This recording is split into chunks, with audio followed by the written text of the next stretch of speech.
Fala do homem que bateu que então agora. E já pra comemorar temos Midal Getter e Final Boss pra já sair do vídeo no clipe. Mas antes seu like e inscrição são bastante importantes. E eu também tô gostando bastante de como o canal tá crescendo. Mas sem mais enrolações, bora pro vídeo. Imaginem um mundo em que tudo estivesse destruído, e a causa disso tudo fosse sua filha. Era nessa situação que nosso prota se encontrava. Ela o pergunta se agora ele tinha finalmente começado a ser um pai, ou ele estava ali para caçá-la com a desculpa de ser um caçador. Nisso um cara atrás dele fala para ele desistir, pois aquilo não era mais a filha dele. Ele responde dizendo que ela ainda não era um monstro, era sua filha, mas ele não o forçaria a participar dessa batalha. No entanto ele teria que recuar, só que ele puxa sua arma pedindo perdão, porque ele não tinha ido até ali para matar ela, e sim para proteger sua filha, e mesmo ele sabendo que falhou como um pai, ele não poderia ver sua filha sendo morta. Mas se ao menos ele pudesse começar tudo de novo.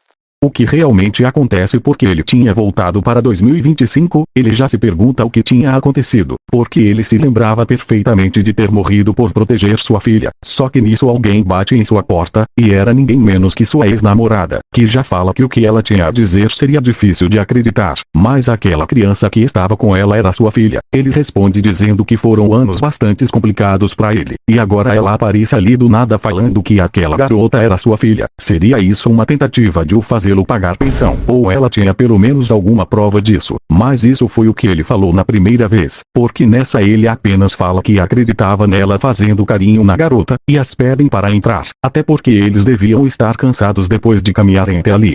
Lá dentro ela fala que ele tinha mudado, ao ponto dele arrumar a casa e brincar com sua filha que acabou de conhecer. Mas ele fala que as pessoas mudam com o passar do tempo. Então ele a pergunta o motivo dela ter guardado o segredo da criança por tanto tempo. Ela fala que quando eles terminaram foi difícil, porque ela só tinha descobrido que estava grávida quando ele estava no exército, então originalmente ela iria criar ela por conta própria. Mas aconteceu um acidente na casa dela, o que fez elas chegarem até ali, mas ela não ia simplesmente pedir para ele assumir a responsabilidade da garota, até porque foi escolha dela dar a luz a ela. Então ela só queria que ele deixasse elas ficarem ali por um tempo. Ele fala para ela fazer o que quiser, só que a casa dele não era muito espaçosa. Então se ele jogar algumas coisas fora devia dar um pouco de espaço, e já pergunta onde estavam as coisas dela. Ela fala que estavam lá fora, mas antes dele ir buscar ele fala uma coisa que podia ser repentino vindo dele. Mas eles deviam se casar.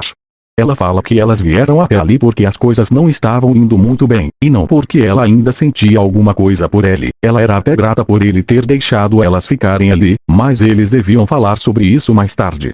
Tempo depois vemos nosso prota falando que iria ser pesado para ela juntar dinheiro cuidando de uma criança. Então a pergunta se ela tinha algum plano para isso. Ela fala que tem, e era basicamente se juntar em uma guilda, pois os benefícios de se tornar um caçador iria ajudar bastante. Por isso ela queria que ele tomasse conta dela.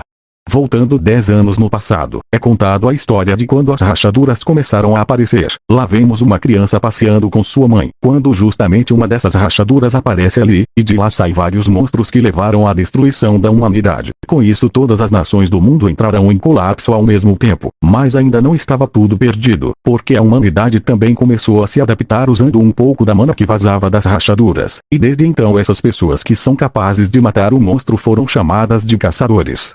Mas de volta ao tempo habitual nosso prota estava perguntando se ela já tinha assinado algum contrato, porque havia muitas brechas neles, então seria melhor não assinar nenhum deles, mas se ela desistir do contrato ela não teria como pagar suas dívidas ou morar sozinha. Ele então fala para ela assinar o contrato, mas se tivesse algo suspeito como ele imaginou, ela poderia deixar com ele que a mostraria como ser um caçador.